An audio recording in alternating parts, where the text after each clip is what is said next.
There's a great day waiting for you with everything you want to do. Great park, great lake, great day. Cedar Point, the amazement park by the lake. A dream of a screaming summer day. Great park, great lake, great day. Cedar Point, great park, great lake, great day.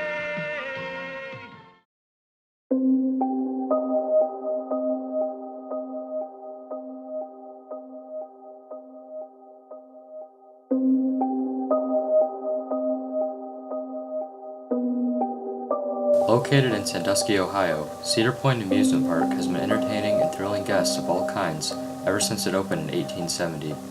Famous for its tall, fast, and intense blend of both roller coasters and thrill rides, Cedar Point has been awarded the nickname the roller coaster capital of the world. However, with all the attractions Cedar Point offers to amaze guests with, some have been scrapped and removed over the years.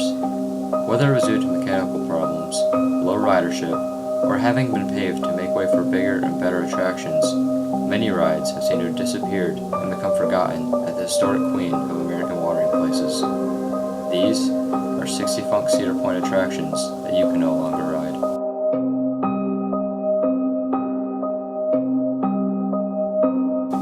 H.U.V.A. The Rapids.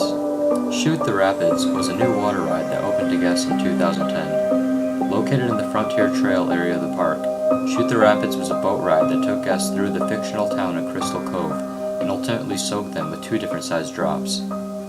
Since it was not as intense or as exciting as Cedar Point's other 2 water rides, it failed to live up to guests' expectations.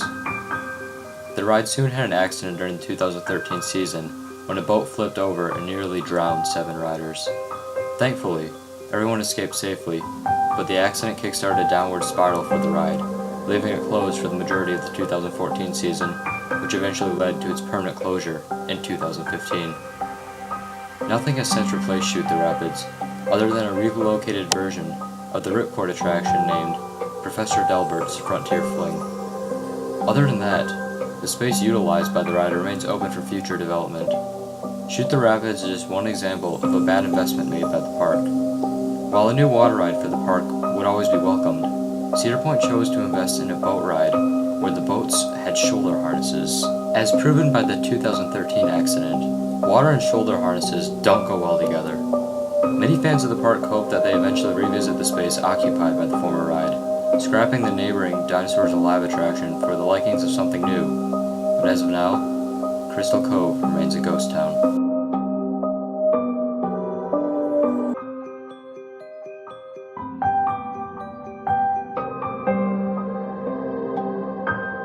Mean Streak and Mantis.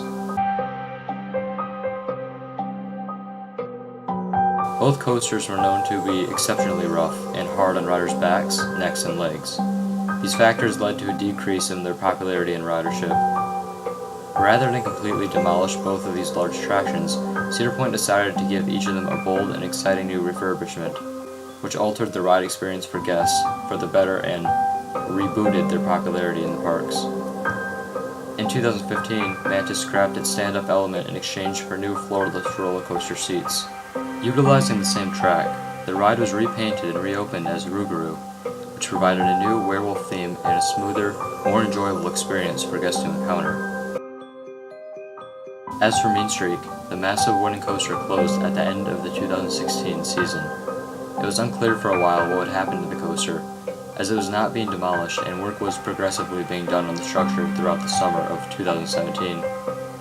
As many fans theorized, it was announced as of August 16, 2017, that the ride would reopen as Steel Vengeance, a new Rocky Mountain construction steel-track roller coaster, still utilizing Mean Streak's existing structure. The roller coaster, opened in 2018, will combine the original thrills of Mean Streak with new and exciting ride elements. Both coasters technically do still exist at the park, however, guests will never be able to experience them in their original versions again. As for me, I'm extremely thankful I got a chance to experience both of these coasters in both their updated versions and in their glory days. Ever wonder why you're not supposed to step on a mantis? Yeah, you better say your prayers. On May 11th, We'll find out.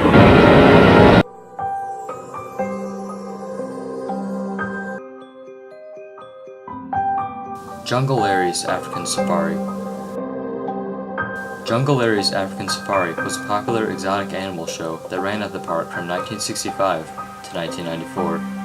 Jungle Larry Tetzlaff and his wife, Safari Jane Tetzlaff, opened up their newest venue at Cedar Point Amusement Park in 1965. Their attraction, Safari Island, was an area of the park where guests could encounter exotic animals such as lions, tigers, chimpanzees, leopards, elephants, and zebras, as well as other creatures from around the globe. The attraction was an instant hit at the park, and it ran for almost 30 seasons. The cost became high for running this attraction, as Cedar Point had to close during the winter season, and the animals had to constantly be shipped back down to Jungle Larry's Caribbean Gardens in Naples, Florida, to avoid the harsh Midwestern winters. After Larry Tetzlaff sadly passed away in 1984, his wife and son ran the business, and the location of Safari Island was moved in the park to make way for new roller coasters. In the 1994 season, Larry's business announced the closure of their Cedar Point attraction, and that they would be moving all their animals and focus to their Caribbean Gardens in Florida. This proved to be sad news to many, as Safari Island still holds a place in many Ohio locals' hearts. Today, Power Tower resides on the ground once occupied by the second incarnation of the popular animal show. All that remains of the attraction is the old gift shop, now selling Top Thrill dragster merchandise, where a jungle-themed wall is still visible from the backside. Other than that, many videos showcasing the attraction can be found online, as well as Jungle Larry's website, which I will leave a link to in the description.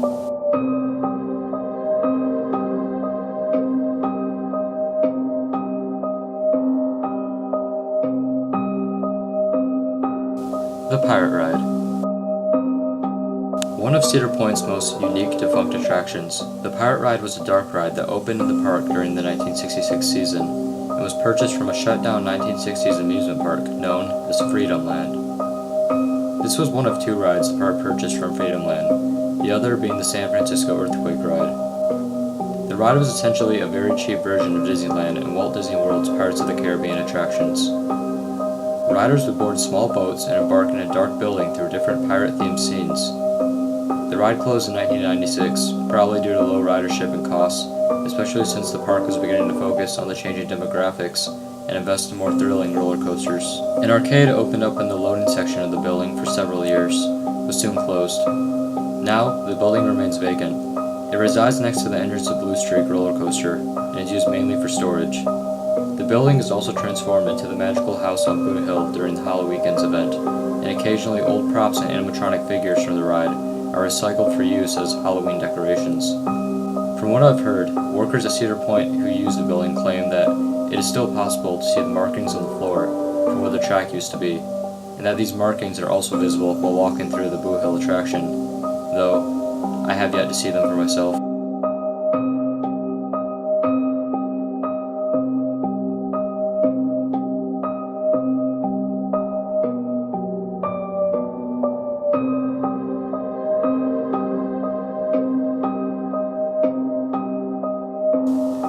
Whitewater Landing. Opening in 1982, a new log flume named Whitewater Landing was erected in the Frontier Town area of the park. The attraction upon its opening season instantly became a hit and drew crowds of people to the back section of the park. Themed as an Appalachian River excursion, riders would walk through a queue line inside a warehouse and board one of the many canoes that circled about a rotating loading platform. Riders would proceed to travel through a mine shaft, fast-moving sections of the river, and other forest and themed rock work. At the ride's climax, the canoes would climb a lift hill to a 50-foot drop and split off at the top, alternating routes before making a final plunge and heading back towards the station. The ride lasted many years at the park and was a key attraction in the Frontier Town section. It wasn't until the end of the 2005 season when the park announced that the ride would be closing down for good. The ride was demolished, and at the end of the 2006 season, it was announced that Maverick, a new Intamin steel launch roller coaster, would open on the space in 2007. Today, you can still spot many remnants of the former log flume. Maverick's entire queue line and station once belonged to Whitewater Landing. You can still see the faded Whitewater Landing sign on the roof of Maverick's gift shop. While in line, you may notice a stream flowing through pieces of a concrete flume. These are actually segments of the ride's track that were left behind during the ride's demolition. Additionally, when making your way up the stairs to Maverick's loading area, you may notice a visible water tower on the roof of the building which reads Whitewater Bottling Co., paying homage to the former attraction. The list goes on, as many of the thematic elements Maverick travels through once belonged to the log flume, including the artificial rockwork. If you want to discover more about Cedar Point's Lost Water attraction, I suggest you visit the Town Hall Museum on your next visit. There, you'll find a scale model of the ride's entire layout and schematics to this day.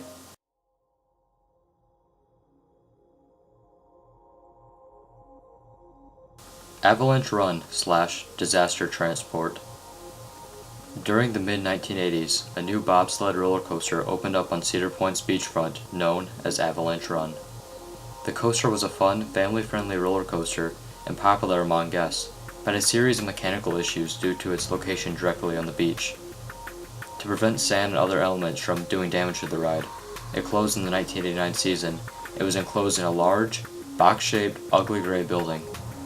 During the 1990 season, the coaster reopened, now known as Dispatch Master Transport, or Disaster Transport for short.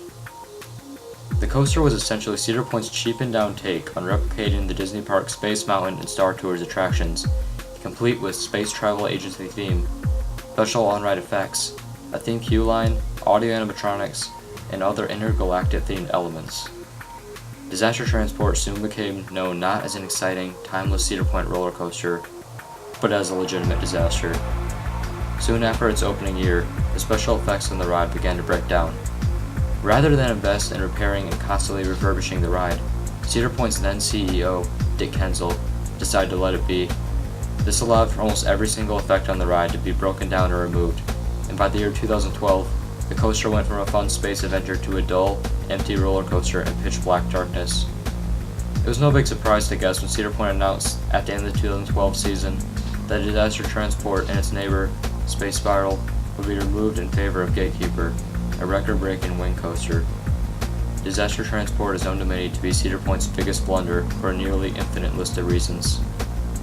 The story of the ride's complex history deserves to be summed up in a whole episode of its own. In conclusion, Cedar Point's Defunct Disaster Transport is the raw definition of a blast from the past, neon glow paint and all.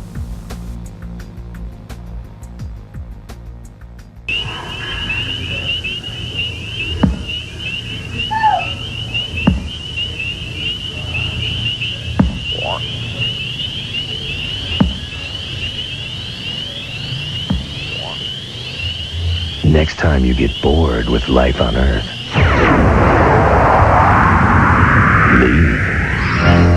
Disaster Transport, new this summer at Cedar Point.